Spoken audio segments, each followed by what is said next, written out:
Warning, this video may contain graphic content such as sexual scenes, violence, gore, boobies, and the rest of the fun stuff.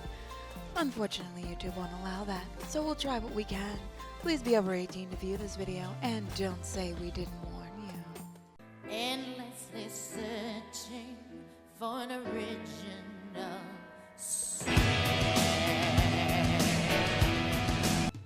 Hey guys, and welcome to my little weekend Let's Play. This is the demo for First Degree. Now, if anyone saw the Valentine's Day stream, you guys saw this game with Toast and Beardy. Now, when the game's fully out, I'm sure they'll join me for it, but I wanted to show it with all the voice acting and stuff like that. So let's jump on in, shall we?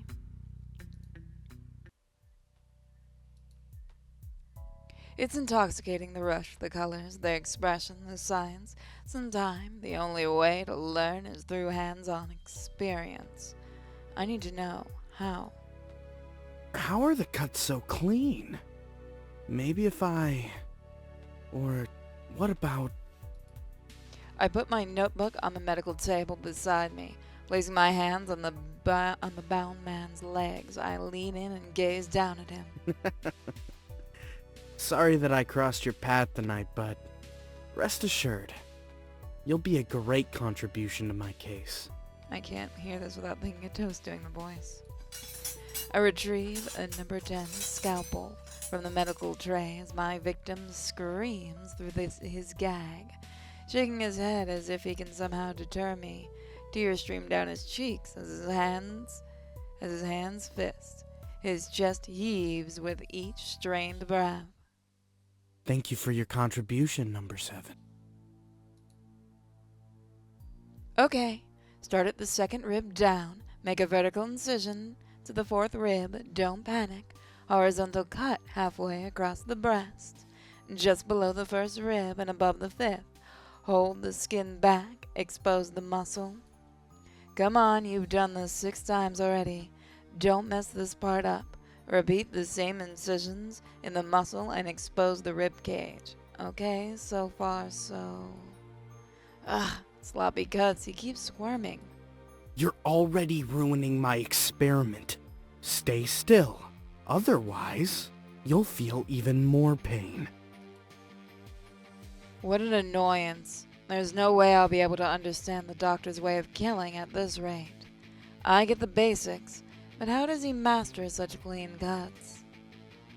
The man continues to struggle, enough to make me graze his neck with his scalpel. Stop moving! You're messing up my data! This amount of blood, the blood loss isn't concurrent with the expected loss from doctor's cuts. Maybe it's my method? Shit. You're going to force me to speed up the process. Just my luck. I reach for the costecome bone cutter on the medical tray, my victim's blood dripping from my gloves onto the other piece of equipment. Sedative won't help now that you've rushed me. I position the costome, and the man's muffled screams become louder as he attempts to shake free. After what seems like a few seconds, my victim falls unconscious, and I'm finally able to work without excessive noise. Sweet dreams, my 7th failure.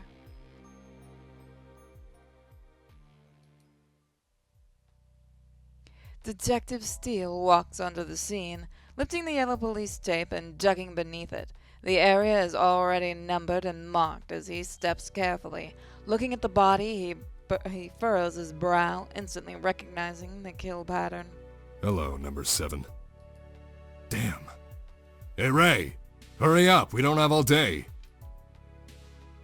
Yeah, coming, old man. Inspecting my own work again? So boring. I slip on my glove and kneel by the body as I adjust the fit. Left wrist dislocation. The midline of his chest cut down to his 4th rib. Thoracic cavity cut open and stitched closed. Heart potentially missing. A 2-centimeter gash on his sternocleidomastoid. Burn marks on his neck from a stun gun. You know I hate when you mumble. Oh, you know you hate my squint talk. Yeah, but as your supervisor, I need to at least pretend like I'm listening.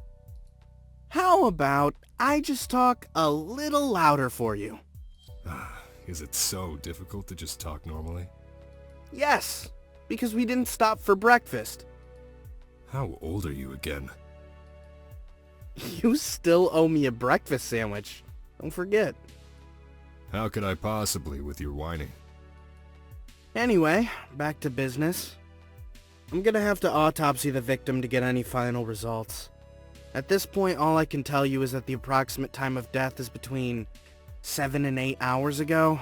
Cause of death is probably shock or blood loss. Age is around mid-40s. But, like I said, I'll need to autopsy him. Have them track down his heart and then bag him and take the poor bastard to my lab. Make sure it's just how I like it. Last time those idiots messed up. You kind of moved away from the mic, buddy boy. Detective Steele slips a small scratch pad and pen from his pocket and jots some notes before turning to inform the rest of the forensics team of their duties. Jeez, you remind me of my wife. Huh? What did you say? What's that supposed to mean? Don't just walk away, I'm talking to you! What a bastard. I stand and remove my gloves as I walk towards the crowd of onlookers. Getting in Detective Steele's car, I wait for him to finish investigating the scene while the rest of the forensics team examines the surrounding area. So annoying. I wonder when the doctor will kill again. So much death, so little answers. This guy's just too fucking good. One could almost think he's the master of the perfect crime, but then again, he does leave us the bodies. Flipping through the multitude of crime scene photos on the computer, I find myself stopping at every other one to reassess what I'm seeing. I lean in close and squint with my nose almost brushing the screen, and that's with my glasses on. Is this the best they can do? This agency needs better cameras, or better photographers, because I can barely see shit, and at least the cuts are visible. Mostly. A member of forensics walks over, leaning on the back of my chair and peeking over my shoulder at the pictures as he sips some of his coffee. Hey, Kuro-kun, any progress? This case is crazy. I don't think we've ever had such a high body count. Any ideas about this new victim? Is he the copycats or the doctors? We've all got a bet going. Please tell me it's the doctors. My lunch is riding on it. Taking off my glasses, I rub my eyes in frustration before pointing to the monitor. Mito, when will you learn? The clean cuts are always the doctors. You know, professional grade quality. The copycat acts like a C-grade college kid who needs a 30-point curve to pass. Did, I just insult myself? Gosh, those cuts look painful and... oh god, the ribs! Ugh! I'm not cut out for this. Pun intended? Now that you mention it, yeah, it was. Anyway, the best we can figure, they both have medical experience. The main difference is one uses a black market muscle relaxer more potent than succinylcholine. Not that we have any evidence of it though. Tox screen's always negative. So, how is it that they expect you to figure this out if everything comes back negative? I have no fucking clue. These desk jockeys can barely keep it together lately. That's about all I can tell you. Honestly, I'm trying to figure out the methods myself at this point.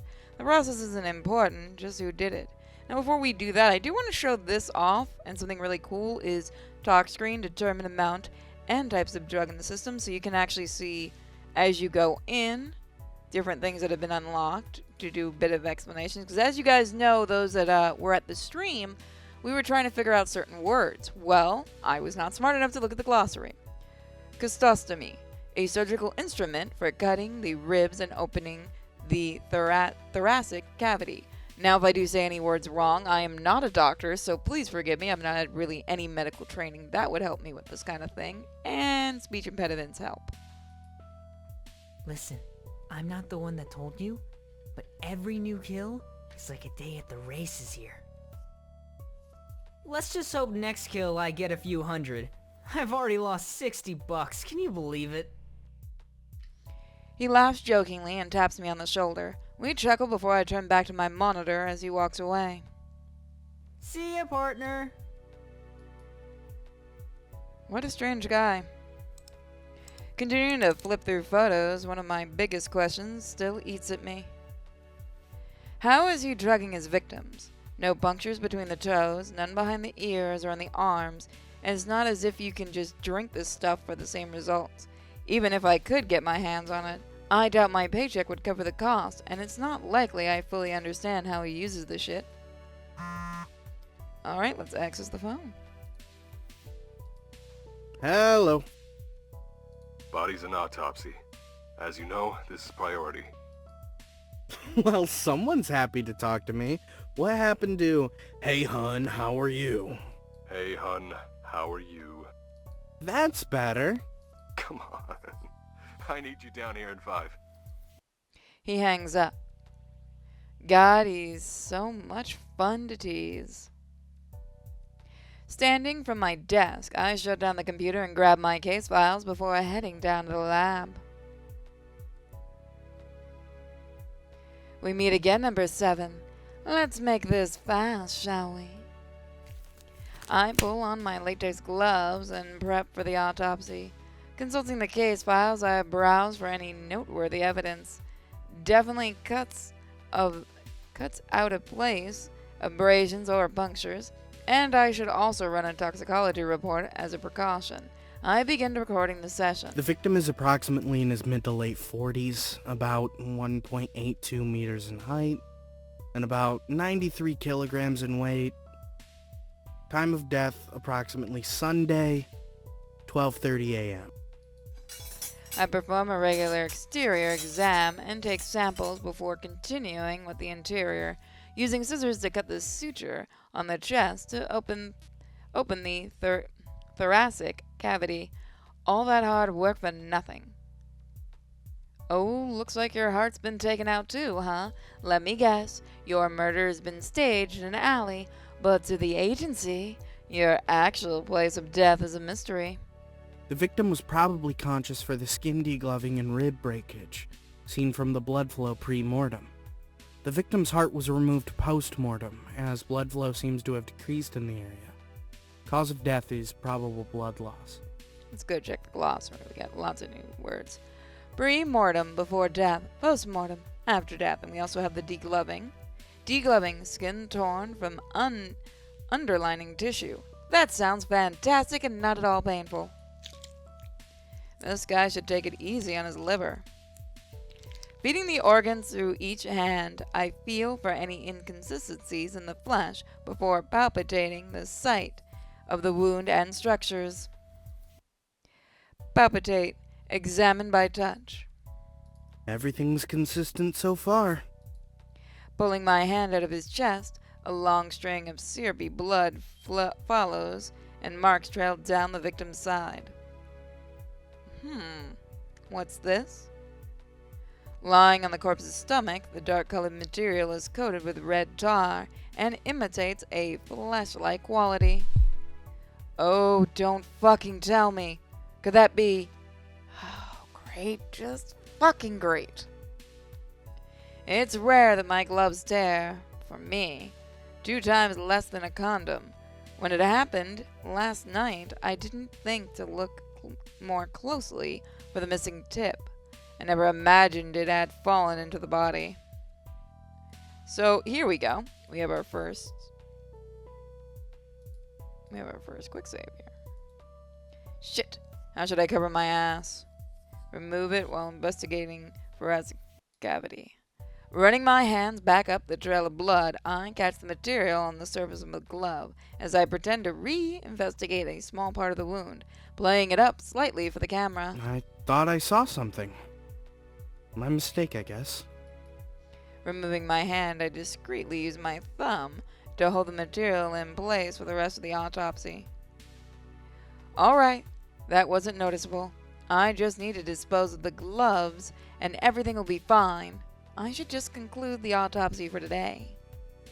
Closing the incision, I cover the cadaver with a body sheet and remove my gloves and toss them in the has-bin.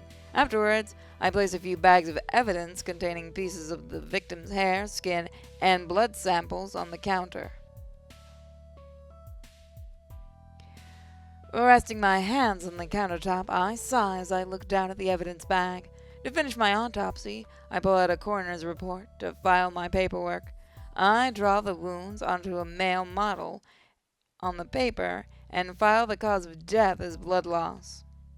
Slipping my phone from my pocket, I dial Detective Steele's number to update him that I've finished for the day.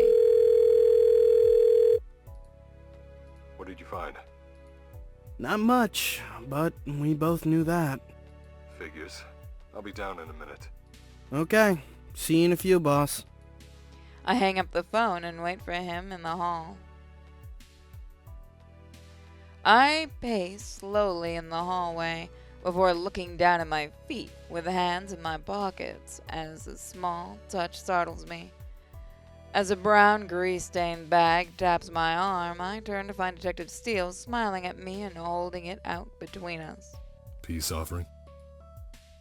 I didn't know we were at war. Reaching out, I take the bag and peek inside to find my favorite, a hot, freshly made breakfast sandwich. As I take a bite, a shadow looms over me, and suddenly my back is flush to the wall with the wall. Not that I mind. Wow, you got this just for me? Force of habit. You're just feeding it. Literally. And you make it hard to quit smoking. I asked you to quit, but you didn't have to. Didn't know you cared so much. Most guys don't want to kiss a guy that smokes. Since when did you have plans to kiss me? Just looking out for an important guy like you. Never know when someone might get tempted. Or maybe I'm the one who's tempted. Detective Steele leans in and cups my chin in his hand. He stares at my mouth before shifting back to my eyes. I thought you were married. That has nothing to do with this. Detective Steele's thumb brushes my bottom lip as he leans in closer. Normally, I wouldn't be so flustered at an older man coming on to me. But at his closeness, my lids get heavy and my head leans in. My heart picks up speed and I lick my lips in anticipation. You have a little something right here. Detective Steele catches a crumb of bread between his fingers and casually tosses it away. You're such a bastard. Is that why you wanted to meet me down here? I have absolutely no idea what you mean. You're my partner. Anything like that between us would be impossible. Well, things certainly seemed possible a couple seconds ago. Looks like you got a bit of an imagination. Did you want something to happen? I push up from the wall and walk away from him, half to hide my frustration and half to regain my control over the situation. No way I'm dating an old man. Behind me, Detective Steele's heavy footsteps begin to follow me to the elevator. You should give us old men a try sometime. Some can share a world of experience.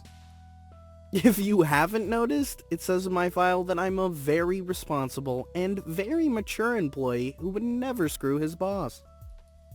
Yeah, you say that now. But we're about to be alone in your office for who knows how long. Shut up and let me eat in peace. We walk to the elevator together, the scent of my breakfast mixing with the scent of lingering cigarette smoke. I finish eating before we make it to my office. You know, I really appreciate you getting me the sandwich. No problem, even though you barely deserved it. How can you say that? I actually worked today.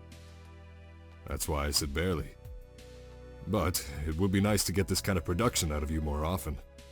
It seems to me that if it's not the doctor, you're not interested. There will be a lot of mundane cases coming through that door. You're gonna have to figure out if this is what you really want to do. I am interested. I just wish it wasn't so paperworky. I spend more time drawing fucking pictures than my actual job.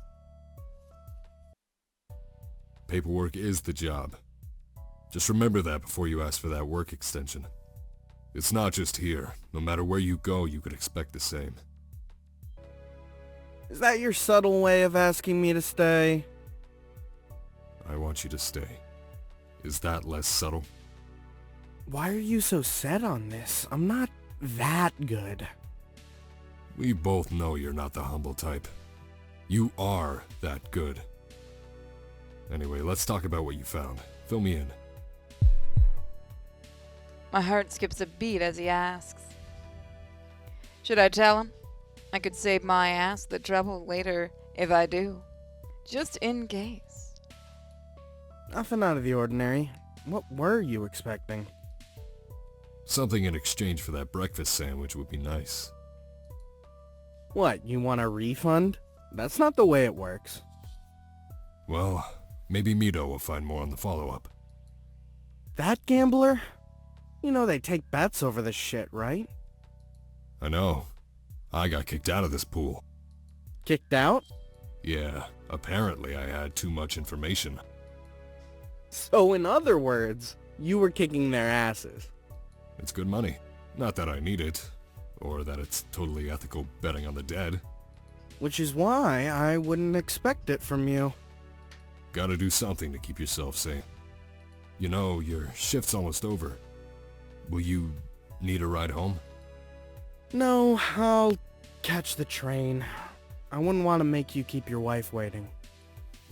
At that moment, he looks away and subtly plays with the band on his fingers before shoving both hands in his pockets. I'm usually here till midnight. So, if you need a ride next time. Yeah, rain check on that. I walk toward the elevator and call back over my shoulder. You're not their prisoner. Go home for once. Hitting the button on the wall, I wait for the elevator to arrive and casually glance around before looking back at over my shoulder again at Detective Steele. It's my every intention to check him out. He's probably headed back to his office for another long day of overtime. Even he admits he doesn't need the money, so why stay here any longer than you have to? As I look up, I find that he's beaten me to the punch. Detective Steele watches me, and our eyes meet. I'm mostly curious and a little amused, but the detective is instantly flustered and looks away as fast enough to give him whiplash. Looking back at his phone, the detective makes a poor show of being oblivious before he walks off in embarrassment. You've got to be kidding. I bet his wife wouldn't appreciate that. Or maybe she would. A threesome with an older couple. Can't say I'm ruling it out.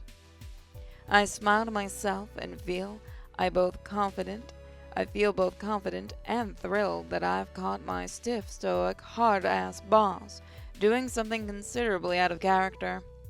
I would have expected that kind of attention from one of my patrons at the bars, or even one of the younger officers.